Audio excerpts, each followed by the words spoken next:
This is a continuation to the episode Spider-Man, the animated series.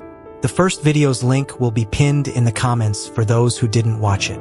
And we are going to discuss 20 more characters who appeared in the show, and everyone who voiced them. There was this guy known as Jonathan Owen, who was a scientist that gained the power to create time dilation portals, and was later known as Spot, due to the appearance of spotty portals which he created. He started off as a petty crook, but later changed his ways to help Spider-Man save New York and the world in general. The time dilation portals allowed Spot to teleport himself and other objects to other locations within a matter of seconds. He could also partially teleport parts of his body while the other body remains at the same position, and an example was when he punched Spider-Man via a dilation hole while he was still on another location.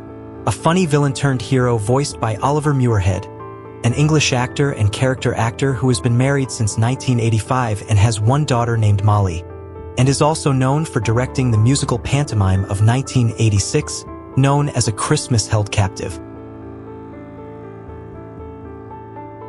Eddie was the former reporter for the Daily Bugle, and also Peter Parker's archenemy. When he combines with the Venom symbiote, he becomes the villainous Venom who brings a lot of problems and chaos in New York. During his time as a reporter, he was known to be quite rude and did not get along with most of his co-workers. And when it came to his abilities, he had superhuman strength, he could jump at abnormal distances, he was physically disgusting to look at, and also had the power to nullify Peter's spider senses. And the only weakness he had was sharp noises, mostly that came from metals being smashed together. He was voiced by the iconic Hank Azaria, an American actor and comedian who is mostly recognized for voicing Mos Eisley and Chief Wiggum for more than 35 years now. Billy Connors was a young boy who was the youngest son of Kurt and Margaret Connors. We saw him when Spider-Man was fighting the lizard in his home. Then Billy went where the fight was going on and called the lizard his dad. The lizard then ran away, and Billy's mom came out and hugged him. A boy voiced by Toby Scott Ganger, who is a former child actor who retired early in his days to focus more on his life away from the screens. Now to Strange, who was seen in the story episodes known as The Sins of the Fathers. Spider-Man sought his help after MJ was brainwashed by a demonic cult, and in that same episode, we got to witness iconic characters like Baron Mordo and Madam Web for the first time. Doctor Strange was possibly the strongest and most powerful sorcerer to ever walk on Earth. He used his mystic arts and magic powers to protect Earth from supernatural threats. This version of Strange was voiced by John Vernon, who was a Canadian actor, and was among the greats in the 1950s and 60s when he was in his prime. Born in 1932, this legend passed away on 1st of February 2005 at the age of 72. After a 5-decade-long successful career. In the first episode, we discussed a man named Robbie Robertson, and now Randy Robertson, who was the son of Robbie Robertson and was a teenager who was highly involved with a gang called the Bandana Gang, which was led by the tycoon known as Tombstone. He joined the gang because he believed that his parents didn't care much about him, hence the bandanas made him feel like family. He was a boy with quite a temper, and was voiced by Alfonso Ribeiro, an American actor and comedian who is mostly known for his role as Carlton Banks in The Fresh Prince of Bel-Air. Wong was the assistant and good friend of Doctor Strange, who was also an expert in martial arts. He was an expert swordsman who wielded 2 katanas, and unlike his master Doctor Strange, he only had limited amount of magic powers. His katanas had the ability to fire a beam of magic energy every time he puts them together. He was also a teacher of martial arts, and was voiced by the famous George Takei, who is a retired American actor and a writer that is a legend in the Star Trek franchise, playing the role of Hiraku Sulu. Alistair Smythe was a brilliant inventor who designed giant killer robots known as Spider Slayers for the Kingpin, and later became a cyborg Spider Slayer himself. Earlier in his life, after his legs got crushed during an accident, the Kingpin got him a hover chair which could fly and fire missiles from a push of a button. But after he became a Spider Slayer, he developed superhuman physical strength, and also equipped with 2 laser guns sprouting out of his shoulders. This guy was voiced by Maxwell Caulfield, a British actor who also appeared in The Supernaturals and also the film known as The Man Who Knew Too Little. Married since 1980, he has a daughter by the name Melissa Caulfield. Now, Hydra Man was a criminal whose body was made out of water, and also had the power to control water. In the first days, he used to date Mary Jane and was too obsessed with her, which automatically made MJ break up with him.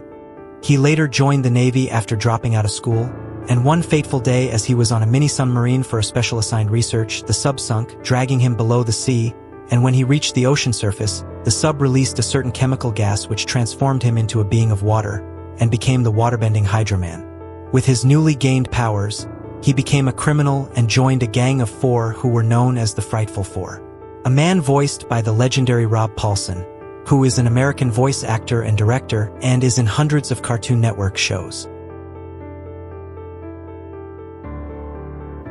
There was this lady known as Nora, who was an old friend of Jonah Jameson.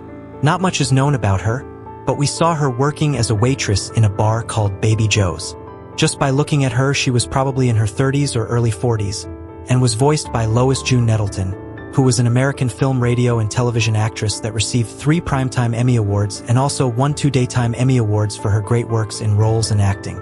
She passed away on January 18, 2008 at the age of 80 years, and was buried in St. Raymond's New Cemetery that is located in New York. Hobie Brown was a petty crook who went by the name Prowler, and was a lowlife who got some high-tech abilities from Kingpin. This man was always thirsty for power, and was seen working for a small crime lord known as Iceberg. He was not satisfied with what his boss paid him, so he started stealing from him but was caught after a few of his mischievous rounds. He ran away, and after reaching home, he found out that his girlfriend left him for another dude. A very unlucky guy voiced by Tim Russ, who is an American actor and musician who also got his glory in Star Trek Voyager playing the role of Lieutenant Commander Tuvok. Madeline Frank, also known as Miss America, was a member of the 6 American Warriors. She joined the group in an attempt to recreate the super soldier formula that created Captain America, and even though it worked, it only worked for brief periods of time. Miranda Wilson was initially a film actress who was nearly fatalized in an accident in one of her movies. She fell from the George Washington Bridge during an action scene, and her face was badly scarred. The character named Mysterio then connected her to his machinery, which rebuilt her as part cyborg. Steve Rogers, who we commonly refer to as Captain America, was a volunteer of the Super Soldier Serum during the Second World War, and was seen in a few episodes of the show helping out here and there. The famous Dr. Octopus was a scientist who made himself a villain with 4 metallic arms welded to his spine, which he used as weapons. He was also a genius and a high-level intellect who gave Spider-Man a hard time. Jackson Will was a technological-based crime boss in New York who was the leader of the nerdy group known as the Rocket Raiders. He built a giant armored monowheel which he used in his day-to-day crime. Norman Osborn was the first Green Goblin and the CEO of Osborn Corporate Industries. He was the father of Harry, who we discussed in the previous episode, and was actually in business with the famous Kingpin, and both of them wanted to take down Spider-Man. According to this show, Electro was the son of Red Skull, and was an electrifying villain who used his power to fight against Spider-Man. He had complete control over electricity and devices like TV, cameras, satellites, and could also use his abilities to fly. Nick Fury was the director of S.H.I.E.L.D., and was sometimes seen giving Spider-Man and Captain America instructions on what to do next and which villains to take down. Deborah Whitman was a student at Empire State University, and was a friend of Peter Parker. There was an instance where she had a romantic relationship with Peter, and was among the few people who knew Spider-Man's true identity. And finally Carnage, who was a mixture of Cletus Kasady and the alien offspring of the Venom symbiote. The host, who was Cletus, was an insane criminal who hated the law, and was a man who only thought of his personal pleasure. The Carnage's powers were like that of Venom's, but was not as powerful.